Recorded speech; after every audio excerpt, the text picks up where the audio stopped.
इस्तेहकाम Pakistan party के रहनुमा फयाज उल हसन चौहान ने कहा है कि चेयरमैन पीटीआई की अटक जेल में ए क्लास डिमांड गैर कानूनी और गैर मंतकी है। एक बयान में साबिक वजीर फयाज चौहान ने कहा कि पीटीआई दौरे हुकूमत में जेलों में ए क्लास ख़त्म कर दी गई थी।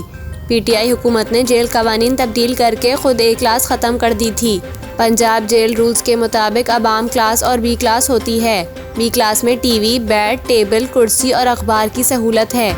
दूसरी जानिब ज़राए का कहना है कि पीटीआई के चेयरमैन इमरान खान जेल में रहने पर परेशान और नाखुश हैं। जेल ज़राए के मुताबिक इमरान खान ने गुज़िश्ता रोज़ वकला से मीटिंग में कहा कि मुझे बाहर निकालो, जेल में नहीं रहना चाहता। ख्याल रहे कि 5 अगस्त को एडिशनल सेशन जज हुमायूं दिलावर ने तोशाखाना केस में चेयरमैन तहरीक इंसाफ इमरान खान को 3 साल कैद और 1 लाख रुपए जुर्माने की सज़ा सुनाई थी। अदालत की जानिब से सज़ा सुनाए जाने के बाद पुलिस ने इमरान खान को लाहौर में इनकी रिहाइशगाह से गिरफ्तार करके अटक जेल मुंतकिल किया था।